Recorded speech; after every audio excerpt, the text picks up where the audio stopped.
Hello, good morning সবাইকে। তোমরা কেমন আছো? আশা করি ভালো আছো। আর আমিও কিন্তু খুব খুব ভালো আছি আজকেরে, কারণ আজকে সরস্বতী পুজো। তো সকালবেলা স্নান করে চলে এসেছি ঠাকুর ঘরে। তো কিছু বাসনগুলো আগে ধুয়ে নেব, নিয়ে ফল নিয়ে এসেছিলো আমার বর বাজার। তো সেই ফলগুলো ধুয়ে নেবো, ওখানে দেওয়া হবে আমাদের পাড়ার পুজোতে, আর আমাদের বাড়িতেও দেওয়া হবে। তো ধুয়ে নিয়েছি। এখন চলে যাও ঠাকুর ঘরে।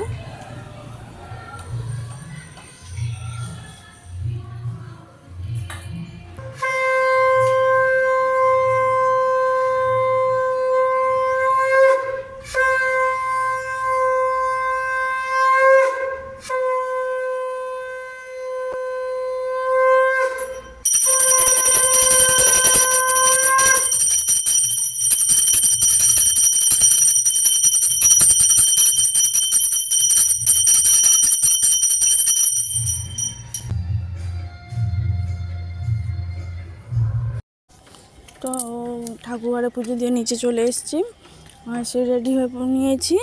ওদিকে আমার ছেলে ও দাদুর কাছে আছে। তো এখন পুজো দিতে যাব সবাই মিলে। আমাদের পাড়ায় যে ঠাকুরটা উঠেছে না, ওখানে যাব। তো ভিডিওটা দেখতে থাকো তোমরা।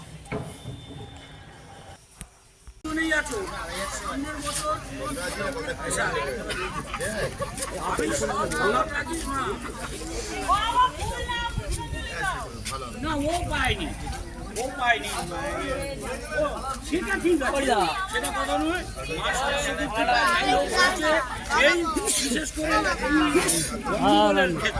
আপনারা যারা পুষ্পাঞ্জলি দিতে ইচ্ছুক তারা শীঘ্রই পুজো মণ্ডপে চলে আসুন। যারা আমি আর মা দাঁড়িয়ে আছি। তো আমাদের পুষ্পাঞ্জলি দেওয়া হয়ে গিয়েছে। দাঁড়াও, চারিদিকটা ঘুরে দেখায় একবার। যে ঠাকুর, এই যে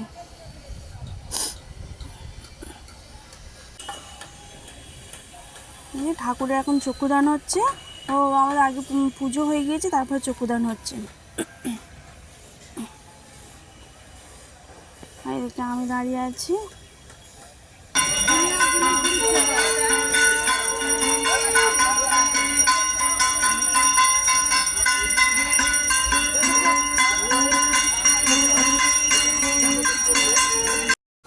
তো এখন 12টা বাজে, অনেক তাড়াতাড়ি পুজো হয়ে গিয়েছে আমাদের। তো বাড়িতে চলে এসেছি। আর অল্প একটু খাইয়েছিলাম আমার ছেলেকে। তো ওর খিদে পেয়েছে, খুব কাঁদছিল, ওখানে কিছুতেই থাকবে না। তো তাড়াতাড়ি চলে এসেছি বাড়িতে। আর এসে ওর জন্য খিচুড়ি তৈরি করে দিচ্ছি, সব রকম সবজি ডাল দিয়ে। তো তোমরা সরস্বতী পুজোটা কেমন কাটালে তোমরা কমেন্টস করে জানিও। তো ব্লগটা এখানেই শেষ করব। তো আজকের মতন টাটা, সবাই ভালো থেকো, সুস্থ থেকো। দেখা হচ্ছে পরের ব্লগে।